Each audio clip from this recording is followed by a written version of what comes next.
Ano kaya magandang investment opportunities na ginagawa ng mga successful na tao? Gusto nyo bang malaman ang 5 investment na pinapasok ng mga artista? Kung gusto nyo makimarites, you got to watch this video. Videos that will make you wealthy and debt-free. Hi there, this is Shinky Tan, your pambansang wealth coach. Nakakatuwang isipin ng mga artista, hindi lang mahusay na ngayon ay umaarte sa kaharap ng kamera. Ngayon marunong na rin sila magpalago at mag-invest na kanilang pinaghirapan pera. Sa video na ito, pag-uusapan po natin ang mga iba't ibang klaseng investment na pinapasok po ng mga sikat na artista. Ready na ba kayo? Umpisa na po natin number 1. Siyempre, alam mo, ang talagang pinaka-popular, real estate. Marami pong artista pumapasok sa real estate business. Ito na lang, umpisa na natin kay Bea Alonzo. Bumili siya ng lupa. Bukod pa dyan, doon siya nagtayo na kanyang sariling farm. Nagpuproduce na rin siya ng iba't ibang mga crops, fruits, vegetables.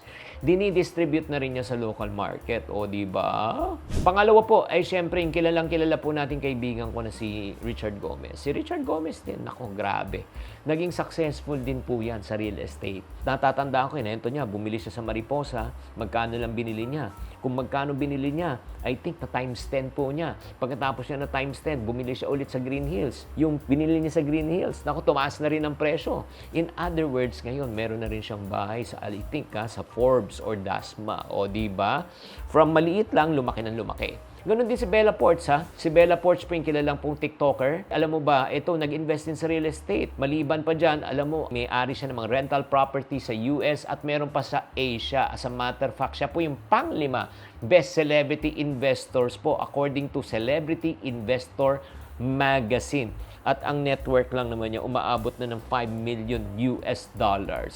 Grabe naman talaga. Congrats! Number 2, na talagang investment na pinapasok na rin talaga ng mga artista. Ito business, franchise, gumawa ng sariling brand. Maraming celebrities na rin nagsimula ng sarili nila. Isa-isahin natin Kilala niyo ba si Ryan Bang? May Korean restaurant po siya. Di ba? Meron din siya Korean hair services. Si David Licauco.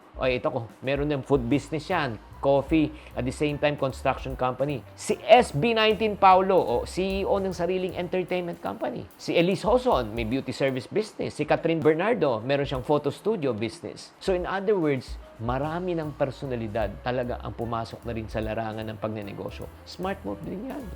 And then, pangatlo, ito pa. Ang magandang isang opportunity na pinapasok din ng mga artista na hindi pa natin naalam is stock market. Marami na ring celebrity nag-i-invest bilang alternative income for long term. Alam mo, isang popular na talagang nag-i-invest na talagang magaling, si Chris Chu. Basketball superstar po yan. Siya po ay nag-retire. Sa stock market na po siya talagang tumuon ng pansin. Ganon din si Richard Yap. At ang mga ini-invest po nila, mga talagang stable companies like blue chips ng Ayala, SM Investment, Jollibee. Naniniwala po sila na kasi yung mga kumpanya na ito, nagbibigay rin hindi lang ng tubo sa sa kanilang dividend, meron din kita pag tumaas ang value ng kumpanya nila. Kaya nga, etong tanong, ano pa kayang pang-4 at pang-5? Pero bago natin discuss yan, syempre babatiin lang natin si Ronel Teodicio. Okay, maraming salamat.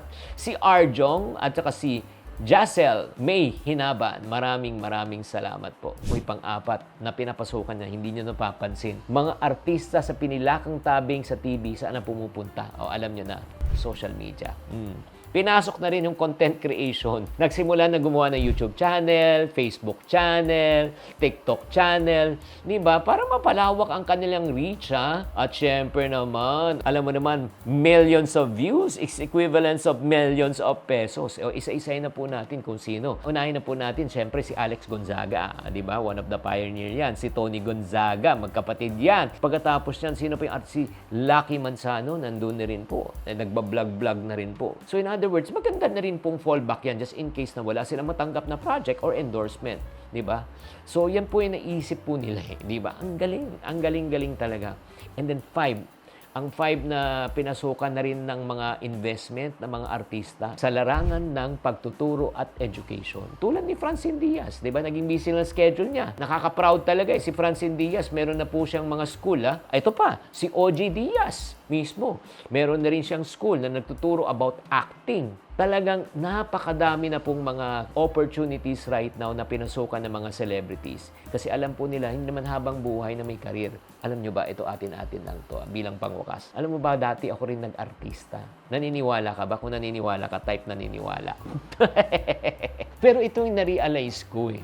You are only good as your last picture and last call slip. Eh paano na kung wala ng trabaho? Eh wala ng kita. That's the reason why marunong dapat tayo mag-diversify. Di ba? Kung ang mga artista nagda-diversify ng sources of income, paano pa kaya tayo? Sa totoo lang, mas malaki namang kinikita ng isang one taping day ng isang artista kumpara sa isang normal na employee. Kaya kung sila dumidiskarte at nagda-diversify, nagmo-multiple sources of income, dapat gayahin din natin sila. Ikaw, ano sa palagay mo ang pwede mong pasukan sa mga 5 ito? O, number 1, okay? Pwede ba nasa real estate ka rin? Or number 2, pwede ka ba magnegosyo? Pwede ka ba mag-stock market?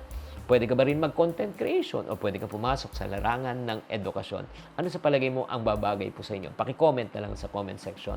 If you find this video worthy, please don't fail to like, share, and don't forget to subscribe. Tatandaan, tamang karunungan, tamang disiplina po ang susi sa pagyaman.